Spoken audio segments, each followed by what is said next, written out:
नमस्कार, आप देख रहे हैं आज शंखनाद और मैं हूँ आपके साथ श्वेता सिंह। क्या सभी धर्म एक हैं और धर्म को लेकर जो विभिन्न प्रकार की मनगणनाएँ बनाई जाती हैं, उसके ऊपर आज बहुत बड़े-बड़े खुलासे करने वाले हैं। हमारे साथ जुड़े हैं आज इस प्रोग्राम में हमारे मेहमान। आपको सबसे पहले हमारे मेहमान से मिलवा दूँ, प्रदीप माहौर जी। बहुत-बहुत स्वागत है प्रदीप जी आपका आज शंखनाद में। नमस्कार श्वेता जी।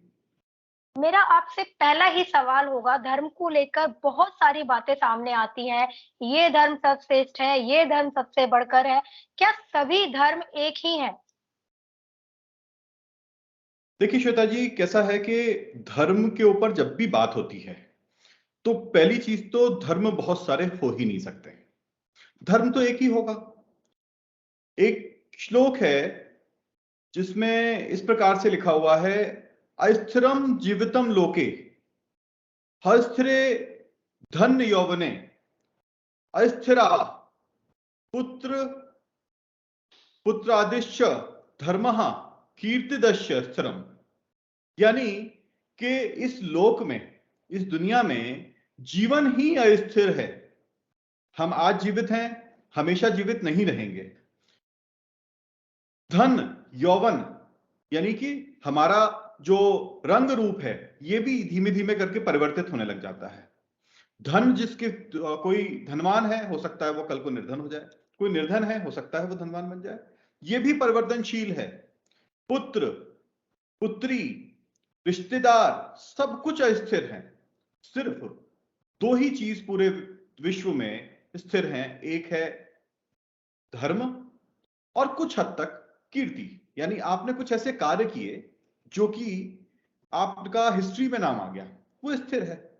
जब धर्म स्थिर है, धर्म एक है, तो सबसे पहली बात, ये प्रश्न कहां से आता है कि बहुत सारे धर्म है।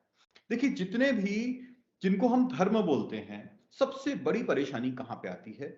डिक्शनरी में। हम लोग डिक्शनरी में, अगर आप कहीं गूगल पे भी सर्च करेंगे या किसी भी डिक्शनरी में देखेंगे, तो धर्म का अर्थ देखेंगे तो वो क्या आएगा? रिलीजन। धर्म का अर्थ कभी रिलीजन हो ही नहीं सकता। धर्म अलग है, रिलीजन अलग है। धर्म क्या है? धर्म जीवन को जीने का एक तरीका है ना? यानी जब भी हम जीवन जीते हैं तो हमारी दो चीजें सबसे मुख्य होती हैं। पहली, हम किस प्रकार से ऐसा जीवन यापन करें जिससे कि हमारा जो लोक है, लोक यानी जहां पे हम हैं, और परलोक यानी हमारे जीवन के पाथ जहां हम जाएंगे, ये दोनों चीजें अच्छी रहें। उसके अलावा प्रश्न सेकंड जो आता है, दूसरा जो आता है, वो आता है कि हमको किसने बनाया है? हमारे अंदर जो शक्ति है वो कहां से आई है? ये जीवन की उत्पत्ति क्यों हुई है? कौन ऐसा परमपिता परमेश्वर है जो कि हमारे जीवन के लिए जो आधारशिला जिन्होंने रखी है? तो ये दो चीजें जो हैं, वो सभी पूरे विश्व में जितने भी इंसान हैं, वो सब ढूंढते फिरते रहते हैं। अब इसको ढूंढने में सनातन धर्म ने एक बहुत बहुत ज्यादा अध्ययन किया है, इसमें बहुत गूढ़ अध्ययन किया है, बहुत गहराई से अध्ययन किया है। और उस अध्ययन को अगर हम देखें तो उसके अंदर उन्होंने दो चीजें बनाई हैं। पहली अंतर्मुखी और दूसरी बाह्यमुखी। अंतर्मुखी यानी हम जब ध्यान में बैठते हैं तो हम क्या करते हैं? अपने अंदर समाहित होके हम पूरे के पूरे ब्रह्मांड को अपने अंदर समाहित कर लेते हैं। और बाह्यमुखी यानी जब हम कोई एक्सटर्नल वस्तु, चाहे वो मूर्ति हो, चाहे वो आसमान हो, चाहे वो तारे हो, चाहे वो पेड़ पौधे हो, चाहे जानवर हो, किसी की भी हम पूजा करते हैं जो कि हमारे शरीर से बाहर है, तो उसको बाह्यमुखी बोलते हैं। अब हमारे यहां पे जो कल्पना है, ईश्वर की सबने कल्पना ही करी है।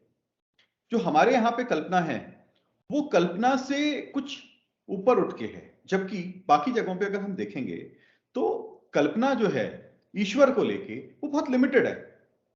आप देखिए, क्रिश्चियनिटी में देखिए, आप मुस्लिम्स में देखिए, इस्लाम में देखिए, इन दोनों में एक चीज बोलते हैं सब लोग कि ईश्वर एक है। सनातन धर्म कब कहता है कि ईश्वर एक नहीं है? हम परम ब्रह्म को इस सृष्टि का मुख्य रचयिता मानते हैं, यानी ईश्वर मानते हैं। तो यानी परम ब्रह्म को हमने ईश्वर माना है। हमने उसको गॉड बोल लीजिए, अल्लाह बोल लीजिए, कुछ भी बोल लीजिए, लेकिन हमने सिर्फ इतना अंतर है कि हमने सीमाओं में नहीं बांधा है परम ब्रह्म को, उन्होंने सीमाओं में बांध दिया है। कैसे? अगर हम बोलते हैं कि ईश्वर जो है वो सर्व विद्यमान है, हर तरफ कहीं भी विद्यमान हो सकता है, लेकिन आप जो ईश्वर की परिकल्पना या कल्पना जो बाकी रिलीजन सो कॉल्ड उन्होंने करी है, तो वहां पे सर्व विद्यमान हो सकता है क्या? नहीं हो सकता। वो बोलते साहब पत्थर में ईश्वर नहीं हो सकता, पत्थर की मूर्ति के अंदर ईश्वर नहीं हो सकता। आपके अंदर ईश्वर हो सकता है क्या? नहीं साहब, हमारे अंदर भी हो सकता। वो कहां है? बाहर है। वो कैसा है? उसने क्या किया, एक मूर्ति बनाई, मूर्ति बना के उसके अंदर मिट्टी की मूर्ति बनाई, और क्रिश्चियंस में आप देख लीजिए तो बोलते हैं राख की मूर्ति बनाई, ऐश की मूर्ति बनाई। और अगर आप कुरान में देखेंगे तो बोलेंगे कि मूर्ति बनाई किसकी? वो मिट्टी की मूर्ति बनाई। मूर्ति दोनों ने बनाई। मूर्ति बना के उसके अंदर जान फूंकी और वो इंसान पैदा हो गया। तो कोई जादूगर है क्या? देखिए, मैं किसी की बुराई नहीं कर रहा हूं। हमको ऐसे प्रश्न करने का साहस होना चाहिए, और जब हम ऐसे प्रश्न रोक देते हैं तो हम सबसे पहला बुरा काम क्या करते हैं? हम खोज रोक देते हैं। आज एक चीज बहुत अच्छी हुई है कि पूरे विश्व में जो धर्म को लेके, रिलीजन को लेके जो बातचीतें हो रही हैं, उसके अंदर स्पेशली मैं बात करूं क्रिश्चियन वर्ल्ड की, तो क्रिश्चियन वर्ल्ड के अंदर एक मैं ऐसा बदलाव देख रहा हूं, योग को लेके बहुत उनका अट्रैक्शन आया है। आजकल ध्यान, आप देखो हमारे यहां से बहुत सारे ऐसे संत हैं जो कि वेस्टर्न कंट्रीज में जाके ध्यान सिखा रहे हैं, और लोग सीखने को तैयार हैं। तो उनके अंदर एक एक्सेप्टेंस जो है वो आई है। मैं ऐसा नहीं मानता हूं कि क्रिश्चियन जो है वो बहुत अच्छे हैं, जो इस्लाम है उसने ही क्या है तलवार उठाई थी, नहीं, दोनों ने तलवार उठाई थी एक समय में। दोनों ही तलवार से फैलाए हुए धर्म हैं कुल मिला के अगर देखा जाए तो। सनातन धर्म, और धर्म भी नहीं बोलेंगे, रिलीजन है, सनातन धर्म एक अकेला ऐसा धर्म है जिसको कि कभी किसी ने फैलाने की आवश्यकता ही नहीं समझी। क्यों आवश्यकता नहीं है? क्योंकि ये नेचुरल है। ये जैसे हमारी उत्पत्ति हुई है, उसके बाद से इंसान ने जो ईश्वर को तलाशने की जो अपनी खोज जारी रखी, बहुत सारे युग आए, युगांतर आए, परिवर्तन हुए। हम ये नहीं मानते हैं कि हम हमारी जितनी भी हम कल्चर बोलते हैं ये आज ही डेवलप हुआ है, नहीं। हम ये मानते हैं कि साइक्लिक प्रोसेस है। ये कल्चर हमारा डेवलप होता है, हम पीक पे पहुंचते हैं, पीक पे पहुंचने के बाद हम नीचे आने लग जाते हैं। हमारे यहाँ युगों का डिस्क्रिप्शन भी जो है, अब पिछले अगर हम युगों की बात करें तो वो उल्टे चलते हैं। कैसे?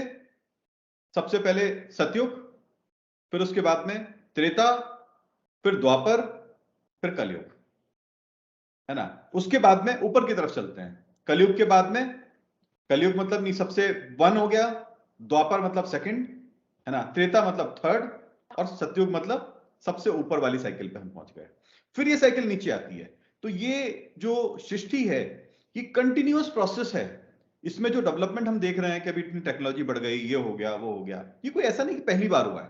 टेक्नोलॉजी बढ़ती है, ऊपर की तरफ जाती है, लेकिन जैसे युगों में परिवर्तन होता है, जैसे जैसे हमारे ब्रेन का फॉर्मेशन और डिफॉर्मेशन होता है, हमारे आगे की जनरेशन, जैसे जो हमारा राइजिंग साइकिल है, बढ़ती हुई साइकिल है, उसके अंदर हम बोलते हैं कि हमारा ह्यूमन ब्रेन जो है वो बढ़ता चला जाता है, और जैसे जैसे नीचे आते चले जाते हैं युग चक्र में, वैसे वैसे ह्यूमन ब्रेन जो है, ह्यूमन इंटेलेक्ट जो है, हमारी बुद्धि जो है, हमारी सोचने समझने की क्षमता जो है वो क्षीण होती चली जाती है।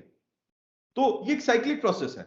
हर बार डेवलपमेंट होता है, धीमे धीमे करके खत्म होता है, और इन युगों युगांतरों में जो डेवलपमेंट होता गया उसकी कुछ चीजें जो हैं वो लिखी हुई, कहीं ताम्रपात्र पे, कहीं शिलालेखों में लिखी हुई जो मिली, वही सनातन धर्म को फॉर्म करती है।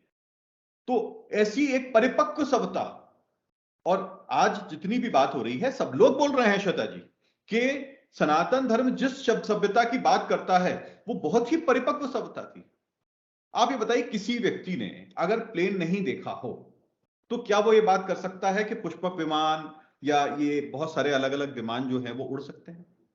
क्या किसी व्यक्ति ने अगर रॉकेट नहीं देखा हो तो कोई वो ये बोल सकता है कि अक्षय पतास्त्र जो है उसके ऊपर बैठ के आउटर गैलेक्सी में जाया जा सकता है? जस्ट इमेजिन, हम लोग अभी कहां पहुंचे हुए हैं। हम अभी चंद्रमा और आसपास के ग्रहों की बात कर रहे हैं। उस समय कहां की बात हो रही थी? आउटर गैलेक्सी की बात हो रही थी। और ऐसा नहीं कि हम आज बात कर रहे हैं कि क्या बोलते हैं अमेरिका और ये वो। अगर आप महाभारत में देखेंगे, रामायण में देखेंगे, तो इन सारे देशों का कहीं ना कहीं वर्णन है ना।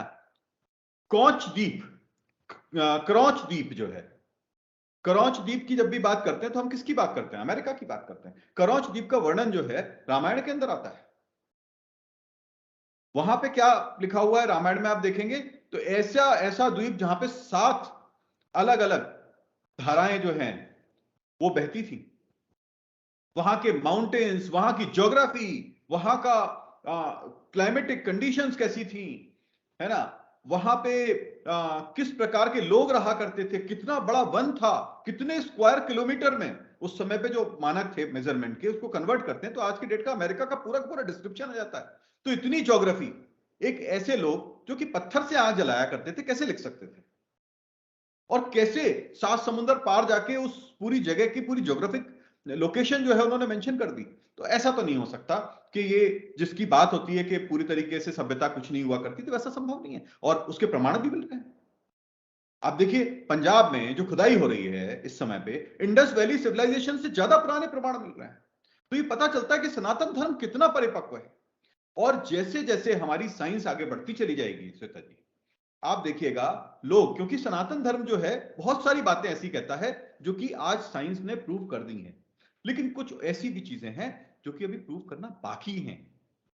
तो धीमे धीमे जैसे जैसे साइंस आगे प्रगति करती चली जाएगी, सनातन धर्म और भी अच्छी तरीके से स्थापित होता चला जाएगा। सबको ये समझ में आ जाएगा पूरे विश्व में कि ये जो हम बात करते हैं रिलीजन अलग हैं, ये हैं वो, ये सब कुछ नहीं है। आप कुछ भी मान सकते हो, लेकिन मूल आपकी जो जड़ है वो सनातन धर्म है। आप कितना दूर चले जाओ इससे, लेकिन आप जड़ से जितना अलग होते चले जाओगे उतना ही आप इंसान कहलाने से दूर होते चले जाते हो। ये पूरे विश्व ने आज समझा है और धीमे धीमे करके सारी कंट्रीज आप देखेंगे उनके अंदर एक परिवर्तन आ रहा है। हिंदुइज्म की एक्सेप्टेंस, सनातन धर्म की जो एक्सेप्टेंस है पूरे विश्व में दिखाई पड़ रही है। और वो एक्सेप्टेंस कभी भी वो फोर्स एक्सेप्टेंस नहीं है, किसी ने दबाव नहीं डाला है श्वेता जी, किसी ने वहां पे प्रेशर करके तलवार उठा के किसी को नहीं बोला है। स्वयं से स्वेच्छा से एक्सेप्टेंस आ रही है। अपने हृदय में जब झांक के देख रहे हैं तो समझ में आ रहा है कि ये सनातन धर्म में लिखा हुआ है, ये बिल्कुल सही है और इसको हम मानते हैं। तो इससे हमारा इंसान रूप में जो विकास है वो और प्रगतिशील होता चला जाता है। अब देखो बड़े बड़े साइंटिस्ट हैं, उनके कोट्स देखो, वो भागवत गीता के कोट्स कर रहे हैं।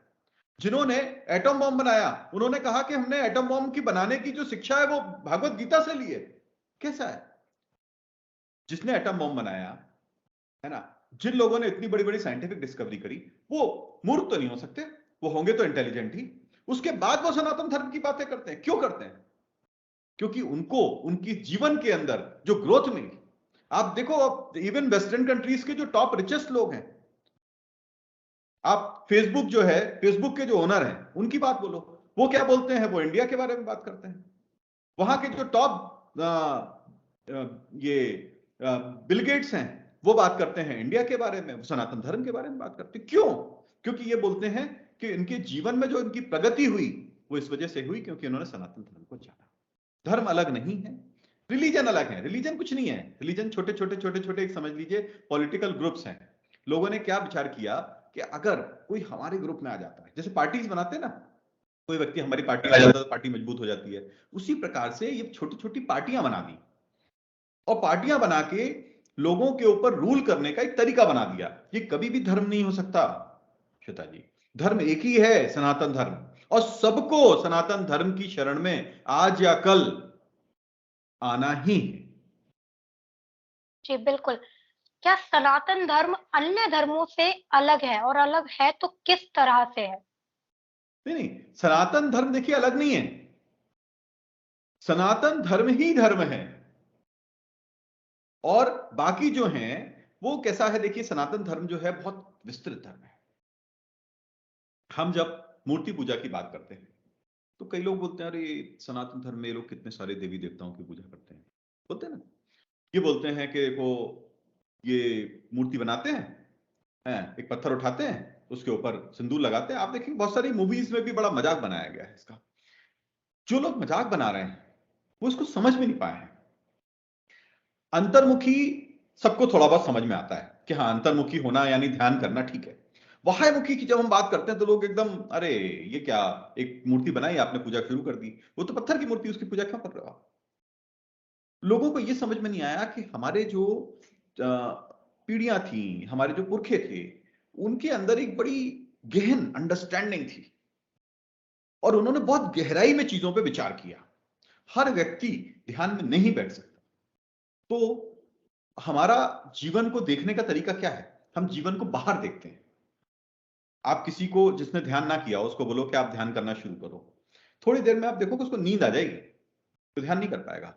और आप उसको बोलो कि साहब क्या है कि कृष्ण भगवान की मूर्ति के सामने बैठ के भजन करें, देखो उसको कितना आनंद आना शुरू हो जाएगा है? अब जैसे मैं स्वयं में बोलूं तो मैं क्या है कि जो ईश्वर को पूजने की मेरी जो प्रवृत्ति है वो अलग तरीके की है। मैं ध्यान मार्गी हूं, मैं शिव भक्त हूं, लेकिन हर व्यक्ति को मैं बोलूं कि ध्यान मार्गी हो जा, हर व्यक्ति को बोलूं शिव भक्त हो जा, नहीं हो सकता। जिसकी जैसी अपनी प्रवृत्ति है उस प्रकार से वो पूजा करना, ध्यान करना या ईश्वर की बाहर पूजा करना, ये एक तरीके से जो मूर्तियां हैं वो गेटवेज हैं।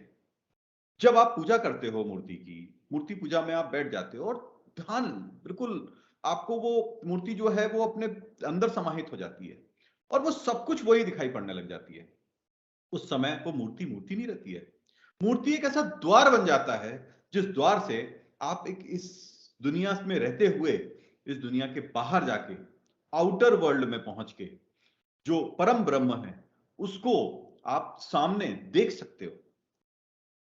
लेकिन जब आप सामने देखते हो उसको तो ऐसा तो नहीं करते हो कि आप उसको क्या बोलते हैं मूर्ति को दरकिनार कर देते हो, उसकी भी रिस्पेक्ट करते हो ना।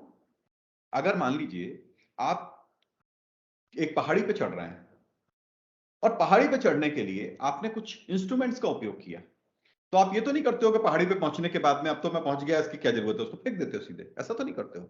उसकी भी आप रिस्पेक्ट करते हो। हम एक पेन से लिखते हैं, एग्जाम देने जाते हैं, पेन से लिखते हैं, पेन से लिखने के बाद में हम उस पेन को एग्जाम देने के बाद में क्या दोस्तों एग्जाम हो गया इसको फेंक दो, ऐसा करते हैं क्या? नहीं, उस पेन को भी रिस्पेक्ट से देखते हैं ना। और वो सभी धर्मों में देखा जाता है। क्यों देखा जाता है? क्योंकि वो पेन एक ऐसा माध्यम था जिसकी वजह से हमने उस एग्जाम को हम लिख पाए। उसी प्रकार से वो मूर्ति जो है वो हमारे लिए बाह्यमुखी होने का एक बहुत बड़ा माध्यम है। तो सनातन धर्म मैं बोलूं कि अलग है, अलग नहीं है। सनातन धर्म रूट है, जड़ है, जिससे सारे विश्व की उत्पत्ति हुई है।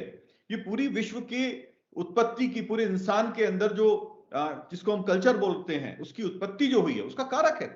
आप देखो शादी विवाह, किसी भी वेस्टर्न कंट्रीज में कहीं भी विवाह की पद्धति नहीं लिखी हुई है। कहीं लिखा हुआ है कि क्या बोलते हैं ऐसे शादी होनी चाहिए, ऐसे विवाह होना चाहिए? कहीं लिखा हुआ है? नहीं लिखा हुआ है। कहां से गई ये पद्धति? भारत से गई, सनातन धर्म से गई। सनातन धर्म से उन्होंने सीखा कि एक परिवार होना चाहिए, उसमें बच्चे होना चाहिए, दोनों बच्चों की देखरेख करें। कितना बढ़िया सिस्टम बनाया है। अगर ये सिस्टम ना हो तो उसके बाद भी बच्चे तो होंगे पैदा, है ना? लेकिन उन बच्चों का क्या होगा? उन बच्चों को देखने वाला कौन होगा? उन बच्चों की इतनी केयरटेकिंग हो पाएगी क्या अगर ये सिस्टम ना हो? तो ये सिस्टम वेस्टर्न कंट्रीज ने या फिर अरेबिक कंट्रीज ने समझा अच्छी तरीके से और उन्होंने इसको अडॉप्ट किया। तो कहीं ना कहीं सनातन धर्म की तरफ सब आ रहे हैं धीमे धीमे, लेकिन उनको उसको एक्सेप्टेंस नहीं है कि ये सनातन धर्म को हम एक्सेप्ट करें, क्योंकि पॉलिटिकल थिंकिंग दिमाग में आ गई है। हमारा जो पार्टी है वो कोई रिलीजन नहीं है, वो पार्टी बन गई है। हमारी पार्टी को मजबूत करना है हमको, इसको हमारे साथ जोड़ लो तो पार्टी मजबूत हो जाएगी, वैसी वाली सोच है श्वेता जी। इस सोच से बाहर निकलना। सनातन धर्म कभी इस सोच में नहीं गया।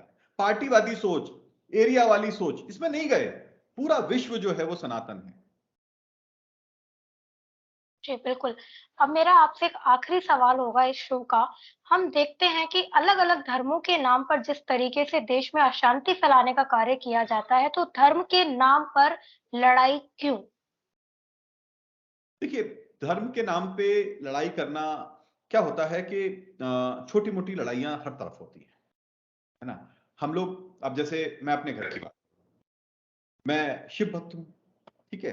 मेरी धर्मपत्नी जी जो हैं वो कृष्ण भक्त हैं। मेरे बच्चे जो हैं उनमें से मेरी बिटिया जो है वो गणपति जी की पूजा करती है। मेरा बेटा जो है वो मेरे ख्याल से सभी की करता है, हम सभी का सम्मान कर लेता है वो। ठीक है? तो और मुख्य रूप से हनुमान जी की पूजा करता है। तो अब क्या है, सबके अलग अलग सोच हैं, लेकिन इस सोच में क्या होता है, कई बार हम लोग जब चर्चा करना शुरू करते हैं तो हमारे अंदर एक अहम आ जाता अहम कैसा आ जाता है, हमारी सोच अच्छी है, हम जो बोल रहे हैं वो सबसे सही है। ये ह्यूमन टेंडेंसी है, ये ह्यूमन टेंडेंसी है। और उसको लेके नहीं नहीं नहीं साहब, मैं जैसे बात करूंगा तो मैं क्या बोलूंगा, ध्यान मार्ग सबसे बेस्ट है ना, ऐसा बोल नहीं रहा हूं मैं, है, लेकिन कभी अगर चर्चा हुई, मैंने बोलना शुरू किया ध्यान मार्ग सबसे बेस्ट है, तो मेरी धर्मपत्नी जी क्या बोलेंगी, कैसी बात कर रहे हो, आंख बंद करके बैठना कोई पूजा करना हुआ है? कृष्ण भक्ति में जो आनंद है वो कहीं नहीं है। ठीक है, अब क्या है कि दोनों के मतों में परिवर्तन अलग अलग है ना, लेकिन उसके बाद भी हम लोग एक साथ रहते हैं, बड़े प्रेम से रहते हैं, ठीक है, कोई समस्या नहीं आती है। हमको इस तरह से अलग अलग मत होते हुए भी प्रेम से रहना सीखना पड़ेगा। अंतर सिर्फ इतना है कि हम लोगों के अंदर जो मैंने पॉलिटिसाइजेशन की बात कर रहा था, वो सबसे बड़ी प्रॉब्लम है।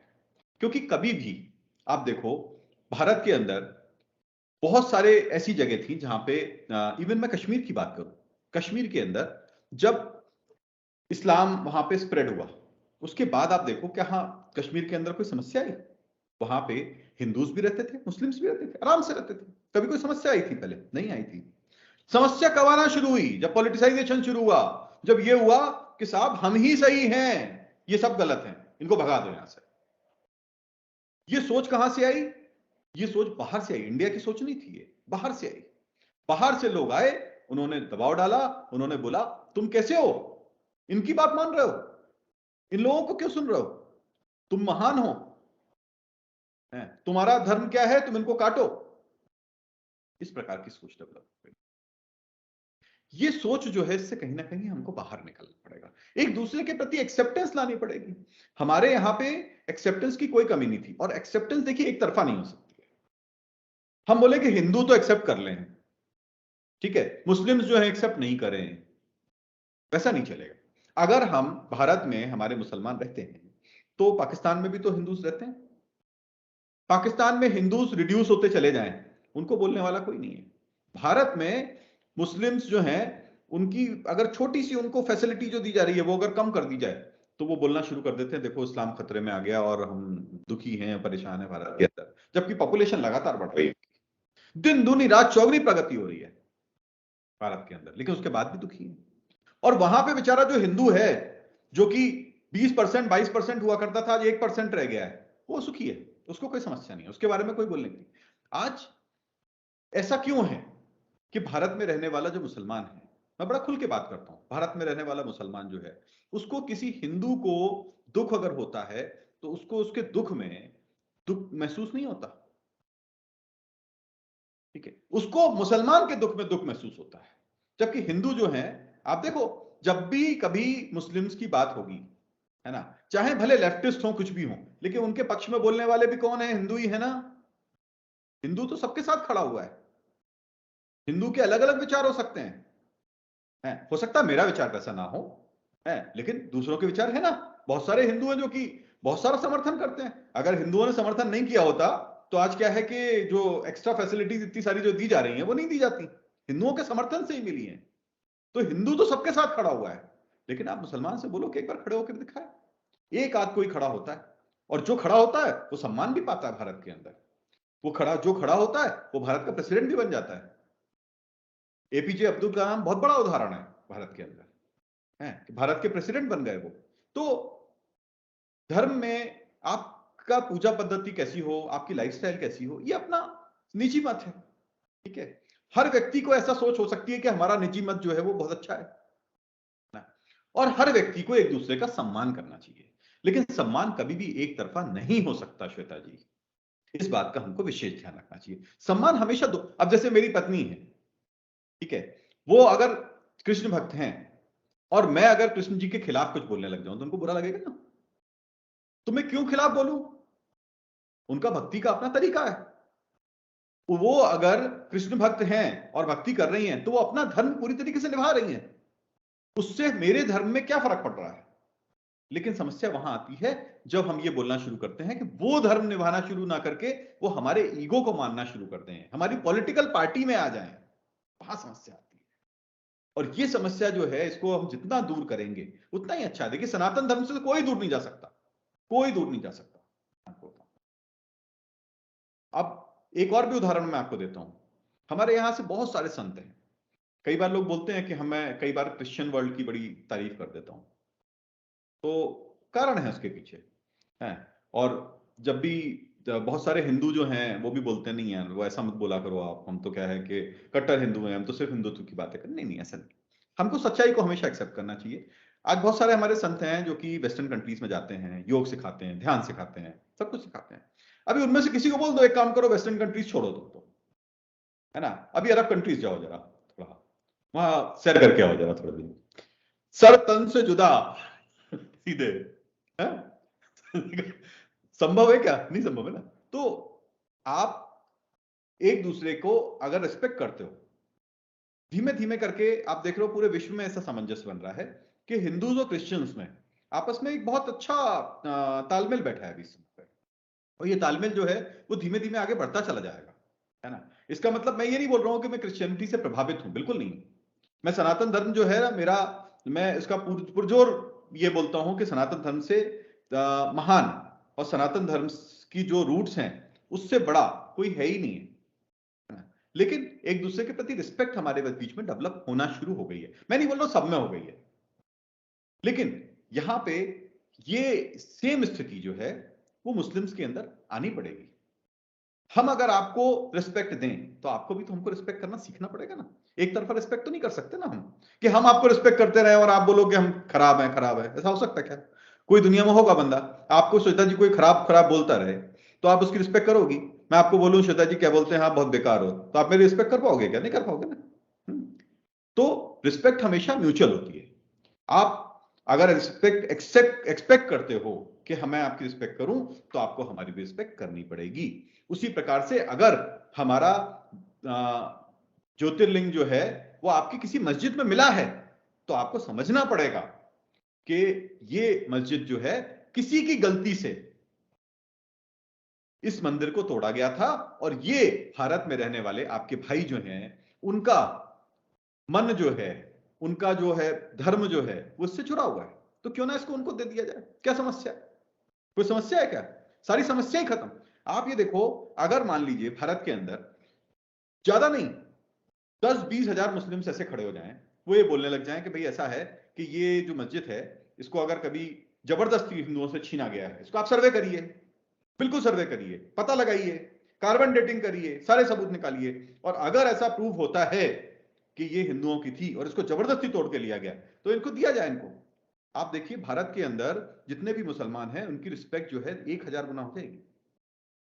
हिंदू मुस्लिम एक साथ खड़े हो जाएंगे। आप क्या बोलते हो? सर्वे से डर जाते हो आप। सर्वे करना तो यहां पे कुछ भी छूना नहीं, दूर से सर्वे होना चाहिए, उसमें हर्डल्स उत्पन्न करते हो। और उसके बाद आप क्या बोलते हो? रिस्पेक्ट करो हमारी, हमको भाई मानो, हमारे साथ भाईचारा रखो। कैसे हो सकता है? संभव है क्या? मतलब ये तो बड़ी मूर्खतापूर्ण बात हो गई। हम कुछ भी करते रहे हैं और आप क्या है कि आप हमारी रिस्पेक्ट करते रहो दिन रात, हमको भाई बोलते रहो बस। ऐसा संभव नहीं होता, है ना। दोनों तरफ से समझना पड़ेगा और उनको समझने की ज्यादा आवश्यकता है। हमने तो अभी तक समझा है और समझा है इसीलिए भारत के अंदर उनका जड़ मजबूत हुई है, कमजोर नहीं हुई है भारत के अंदर किसी भी हाल में। पाकिस्तान जैसी स्थिति नहीं हुई है जहां पे हिंदुओं को समूल नष्ट कर दिया गया। जी, जी बिल्कुल। बहुत-बहुत आभार प्रदीप जी आपका, आपने सनातन धर्म के बारे में बताया और ये भी बताया कि किस तरीके से जो सबसे महान धर्म है, सनातन धर्म को लेकर जो तरह-तरह की बातें की जाती हैं, बातें सामने आती हैं, उनके ऊपर भी आपने बड़े-बड़े खुलासे किए, बहुत सारी जानकारियाँ दी। इसके लिए आपका बहुत-बहुत आभार, हमारे सभी दर्शकों का आभार। आप देखते रहिए आर शंखनाद।